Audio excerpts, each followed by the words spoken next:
It's been like a month and a half since the S22 series phones were released, and I've only just gotten a chance to test out the smallest phone in the lineup, the regular S22. And I kind of regret trying out this phone last. I mean, I've reviewed both the S22 Plus and the S22 Ultra already, and although the S22 is missing some things here and there, and it's definitely not perfect, I've ended up really enjoying my time with it so far. The design is nearly identical to the S22 Plus, just in a smaller body. At 6.1 inches, it's not quite as small as the iPhone 13 mini, but it is one of the smallest high-end phones you can get right now.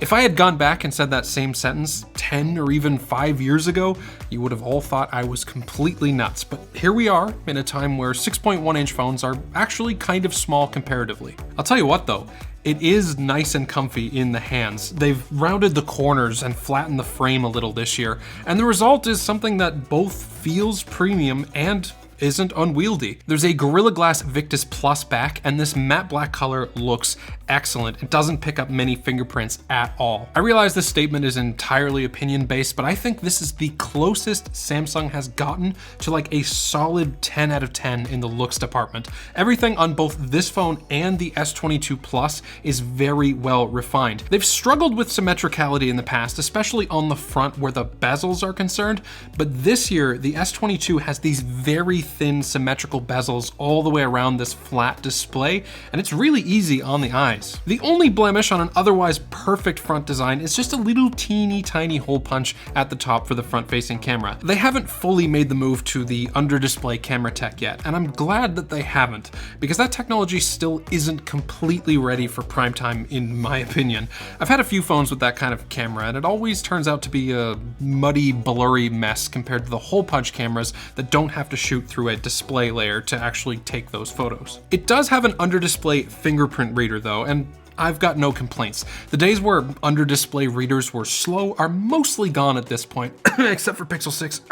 The regular S22 actually has a slight advantage over the S22 Plus in the display department, specifically when it comes to sharpness. Now they share the exact same size resolution, 2340 by 1080, but since the panel on the regular S22 is smaller at 6.1 inches, that pixel per inch count is a little bit higher, leading to a marginally more sharp screen overall. It wouldn't be enough to sway you to choose one phone over the other, but hey, small phones should take whatever wins that they can. The S22 does fall a little behind the other two phones in peak brightness. This one gets up to, I think, 1300 in its peak, whereas the S22 Plus hits 1750. But again, you'd be very hard pressed to notice a huge difference. The S22 definitely still gets plenty bright for anything you'd need it for. It's a very good screen in general. There's a reason Samsung is one of the top display manufacturers in the world. They're good at it. Just above that hole punch is a teeny tiny slot for the earpiece speaker, which pairs with the bottom firing one for stereo sound. They're not bad, they're a little on the tinny side, so they're usable in a pinch, but don't expect room-filling balanced audio or anything. The cameras on this phone are the same ones that you'd find on the bigger S22 Plus. 50 megapixel standard wide-angle camera, 10 megapixel 3x telephoto, and a 12 megapixel ultra-wide. It's pretty standard affairs for a Samsung flagship. Photos are decently sharp and contrasty, and they look very vibrant on this OLED panel. Like I mentioned in my S22 Plus video, the HDR does tend to be a little over-aggressive at times with the rear-facing cameras, and it's a look that I'm not crazy about, but overall I think the S22 has a solid camera system. It's nothing to brag about, but it's reliable and it does a good job. The front-facing camera is a little bit disappointing at times though. Sharpness is fine, but if the rear camera's tuning is over-aggressive with HDR, the front-facing camera is not aggressive enough, which leads to blown-out skies every now and again. Alright, now let's talk about the elephant in the room. My version of the S22 has the Snapdragon 8 Gen 1, and performance has been solid overall, but I've heard some somewhat disappointing things about the Exynos 2200 that some regions are forced into. On the Snapdragon side, everything is a-okay on my end. It feels as fast as a modern flagship should, and I've had no real issues other than the fact that it gets a little bit hot when you're gaming for a while. But from what I've read online, the Exynos chip falls behind. Admittedly, there are some conflicting reports here. Some say the Exynos version actually gets better performance and better battery life than the Snapdragon one, and others think it's just a massive lag and terrible battery life.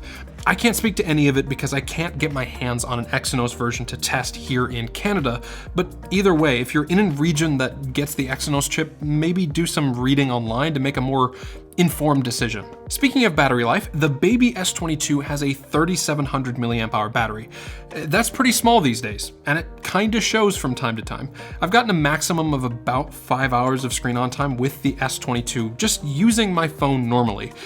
It's fine for my needs personally, but I can see how someone else might find that a little bit disappointing. As usual with Samsung phones, you need to wait at least like 5 or 6 days for the phone to learn how you use it so that it can then take that information that it's learned and optimize its battery for you.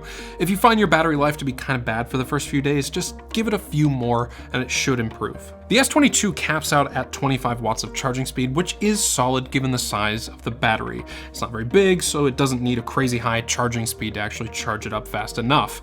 You will have to buy a USB-C charger though if you don't have one, because Samsung is continuing that trend of only putting a cable in the boxes. As far as what it's like to live with, I like it a lot. It's the right size for casual phone use, the performance is good, it looks great, photos are decent overall, and I've got no major complaints. Oh, except for the one thing that I find really annoying on a lot of new phones lately, the vibration motors. So the haptic feedback in this phone does feel nice. It's not rattly or loud or anything, but it's also not very strong. I've missed several phone calls when my phone was on vibrate and it was in my pocket because I just didn't feel the vibration. And that's not a good thing. But other than that, the S22 is a great phone in my opinion. MSRP has it sitting at around $800 US, but as is common for a lot of Samsung phones, you should be able to find a great deal at a carrier or even unlocked at this point actually, given that it's been a little while since its release. Hope you liked the video, thanks for watching, and as always, have a great day.